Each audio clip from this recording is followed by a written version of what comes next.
नमस्कार मंडळी, आम्ही आज आमच्या लिंगेश्वर मंदिरामध्ये आलो आहोत आणि देवाचं हवन करायला. तर आधी देवाला नमस्ते घेऊन मंदिरात जाऊन देवाची पूजा करायला आमचे पालव आलेले आहेत आणि ते आता पूजा करणार आहेत, देवाला आंघोळ घालणार आहे.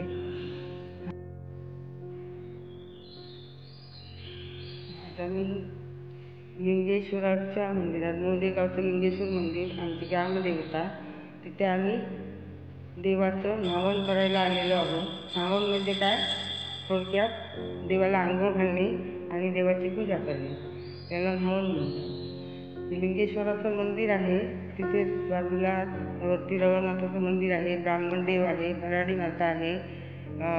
आदिशक्ती पावना ही आमची कार्यक्रमाच्या वेळी सजवली जाते आणि ते कुलकर्णीची कुलदेवता आहे आणि तिथे आम्ही हवन करायला आलेलो आहे. सगळ्या मंदिरांचं, सगळ्या देवतांचं पूजा करायला आलेलो आहोत आणि आमचे पालव पूजा करत आहेत आणि देवाला आंघोळ घातली आणि देवाची पूजा पण केलेली आहे.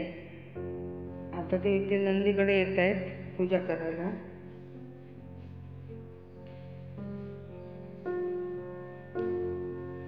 आता ते इथे नंदीची पूजा करणार आहे.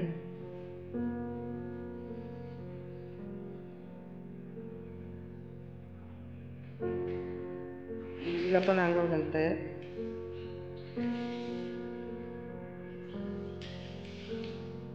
इथे आमच्या या मंदिराची मोठी कहाणी आहे. आम्ही नवीनच आहोत, पण आमच्या पूर्वजांनी, आमच्या सासू सासऱ्यांनी आम्हाला सांगून ठेवलेलं आहे की इथे एक मोठी राय होती. राय म्हणजे काय, गर्दझाडी. त्या गर्दझाडीतच हे आमचं रुजीव देवस्थान पहिल्यांदा चालू होताना झालं. तिथे एक कहाणी आहे त्याच्यामागे. तिथे ह्या गावात गौड ब्राह्मण म्हणून राहत होते आणि त्यांची गुरंढोरं ही जमीन जागा सगळी त्यांचीच होती आणि त्यांच्याकडे भरपूर गुरं होती. त्याच्यात गायी पण होत्या. तर ती एक गाय इथे ह्या रायमध्ये यायची आणि दररोज आपली दुधाची धार इथे सोडून जायची. मालक घरी गेल्यावर बघायचं तर गाय दूध देत नाही. मग त्यांच्याकडे एक मुलगा होता गुरं चरायला ठेवलेला. तर त्याला मालक ओरडायचा, त्याला मारायचा, बोलायचा, गाय दूध देत नाही, तू खाऊन येतो किंवा तू पिऊन येतो, असं बोलायचा. मग तो मुलगा म्हणाला, मला तर माहिती नाही, किंवा त्याने आपलं बरोबर काय सांगून टाकलं. नंतर मालकाला म्हणजे मालक म्हणाला, बघूया तरी काय होतंय ते. म्हणून तो मागोमाग आला आणि त्याने बघितलं तर गाय इथे येऊन दुधाची धार सोडते.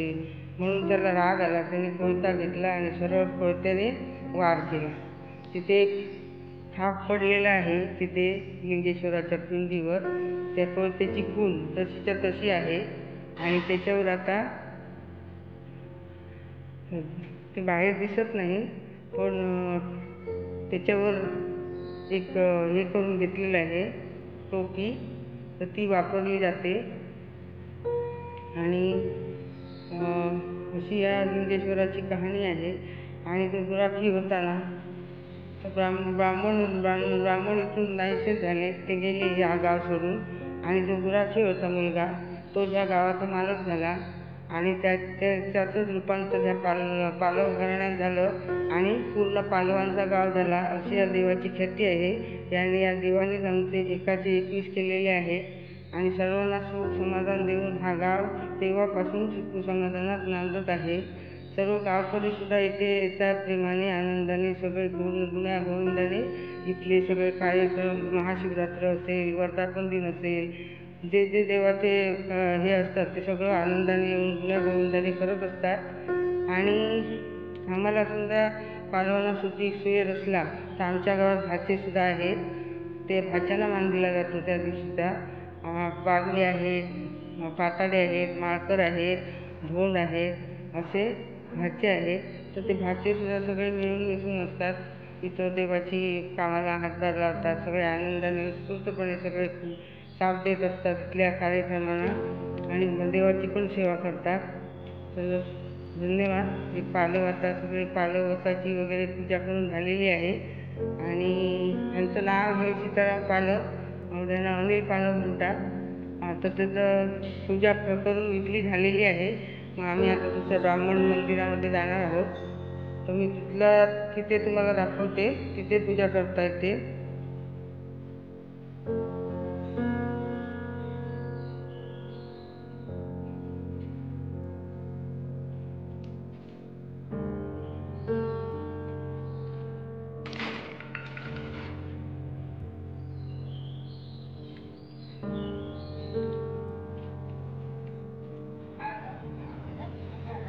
आम्ही आता ब्राह्मण मंदिरामध्ये चाललो.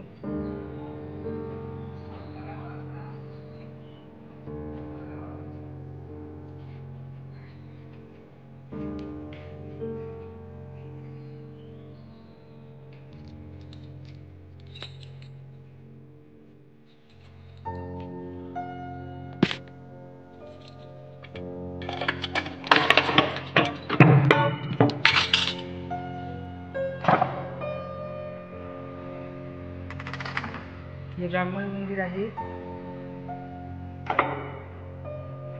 हे ब्राह्मण मंदिराचं सुद्धा एक वैशिष्ट्य आहे. इथे महिलांना आतमध्ये प्रवेश दिला जात नाही.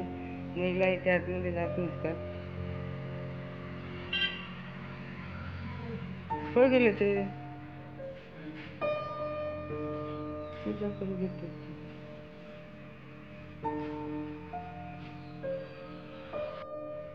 लिंगेश्वराची पूजा झाल्यानंतर आम्ही आता इथे ब्राह्मण मंदिरामध्ये आलेलो आहोत आणि ब्राह्मण मंदिरात पालव पूजा करत आहे.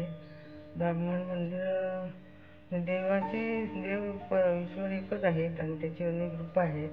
त्यापैकीच हे ब्राह्मण मंदिर आहे. आणि त्या ब्राह्मण मंदिराची आता पूजा झाल्यावर आम्ही कुळाची देवी आहे तिथे पूजा करायला जाणार आहोत. कुळाची पूजा झाल्यानंतर आम्ही रवळनाथ मंदिरात जाणार आहोत आणि त्यानंतर आम्ही भराडी मातेचं ती आमची कुलदेवता आहे आणि त्या भराडी मातेच्या मंदिरात जाणार आहोत. तर आता हे ब्राह्मण देवाची पूजा झाली आहे करून. आता आम्ही थेट कुळाची देवी आहे तिथे जातो.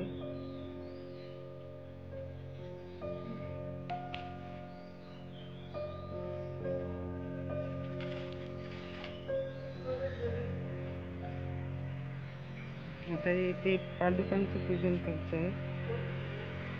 तिथे पादुका आहेत ब्राह्मण देवाच्या. त्या पादुकांचं पूजन केलेलं आहे.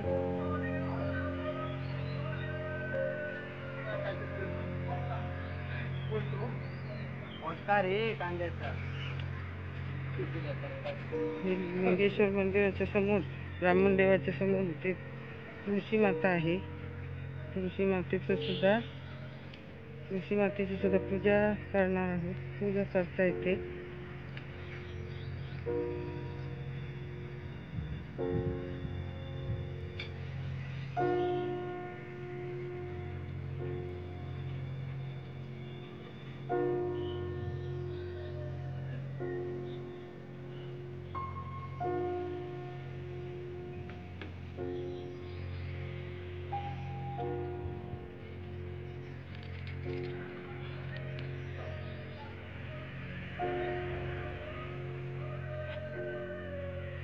आता आम्ही कुळाच्या मंदिरात जातो. लिंगेश्वराच्या मंदिराच्या आजूबाजूला असा हा परिसर आहे निसर्गरम्य. इथलं वातावरण सुद्धा छान आहे. इथे बाजूला नदी पण आहे. इथे ह्या बाजूच्या भागात भराडी मातेचं मंदिर आहे.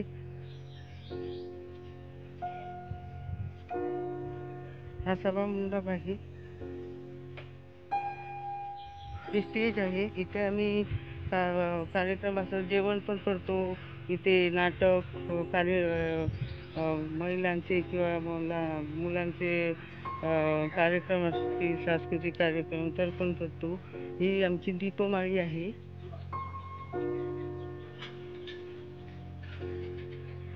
उद्या कार्यक्रम आहे. मंदिरात वर्धापन दिन आहे उद्या 24 तारीखला. तर त्याची तयारी करता येते. मंडप चालू आहे.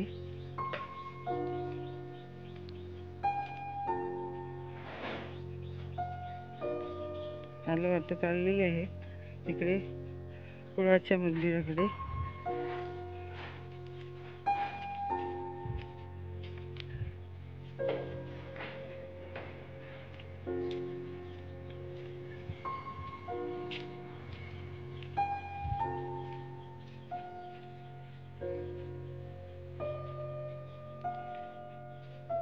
मंदिराच्याच बाजूला ही छोटीशी विहीर आहे. याचं पाणी नुसतं पिलं ना तरी शरीरातले सगळे आजार निघून जातील. एवढ्या श्रद्धा भावनेनं आम्ही हे पाणी म्हणजे न्हावा म्हणून पितो, तीर्थ म्हणून पितो.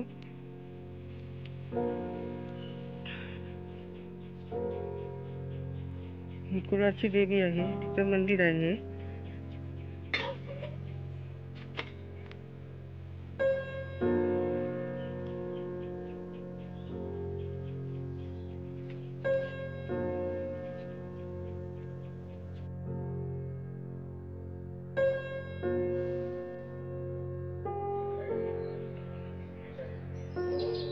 आम्ही आता रवनाथ मंदिरमध्ये जातो नमन करायला.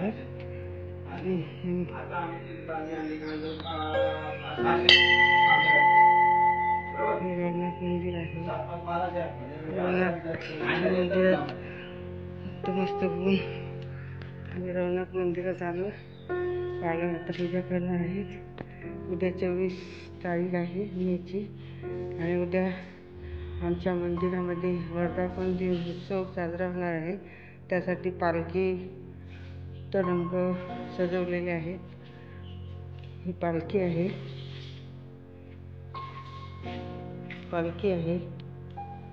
आणि हे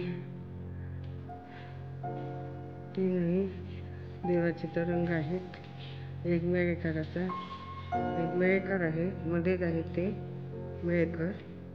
नंतर पावनाई आहे, पावनाई आणि भूतनाथ असे देवाचे आमचे 3 तरंग आहेत, खांब आहेत. आणि हे अब्दागीर आहे आणि ही पालखी आहे.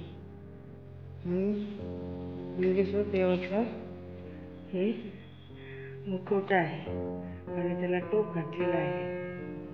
समोर दिसतं ना ते पाषाण रवळनाथाचं आहे आणि बाकी भूतनाथाचं आहे.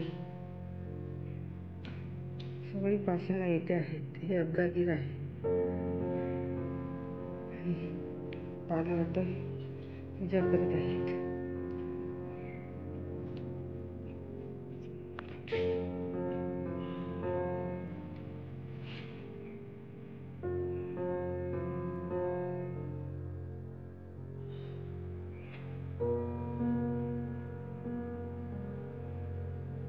देव उद्या सकाळी घेऊन जातील जसं की आज संध्याकाळी. आज संध्याकाळीच ही पालखी आणि हे भूतनाथ, मेळेकर आणि पावनाई सगळ्यांचे हे तरंग आहेत ते आजच संध्याकाळी खालच्या लिंगेश्वर मंदिरात नेले जातील. उद्या त्यांना दागिने घालून, हार फुलं घालून मस्तपैकी सजवले जाते. त्यानंतर पूजा करत आहेत सर्व देवतांची.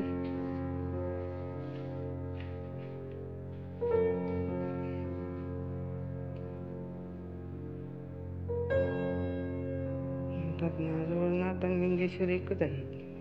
आमची एक आत्या होती, ती गाणं म्हणायची, रवळनाथ तो भोळा ग माझा, जटेमध्ये गंगा, शंख डमरू त्रिशूळ धरी बा,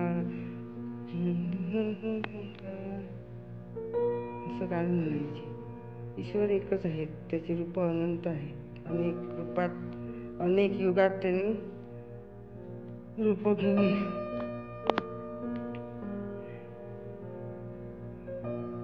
कलियुगात मात्र आम्हाला पाषाण रूपात दर्शन दिलेलं आहे. त्यांनी कलियुगात नाम जपात सगळी हे आहे. लोकातून जर आपल्याला मोक्ष मिळायचा असेल तर कलियुगात नाम जपाला खूप महत्त्व आहे.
देवाला साष्टांग नमस्कार केला.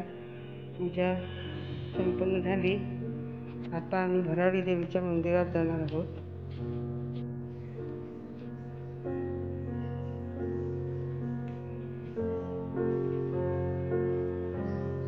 चालू आता आंघोळ घालत आहेत देवीला.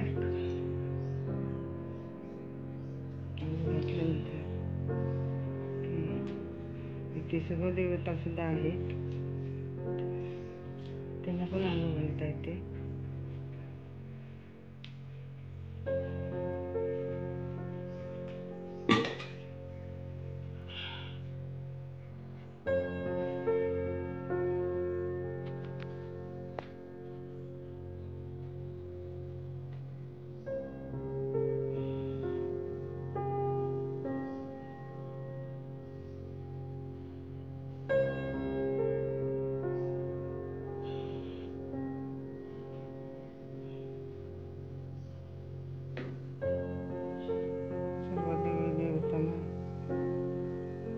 पुष्प घालून पूजा करतात.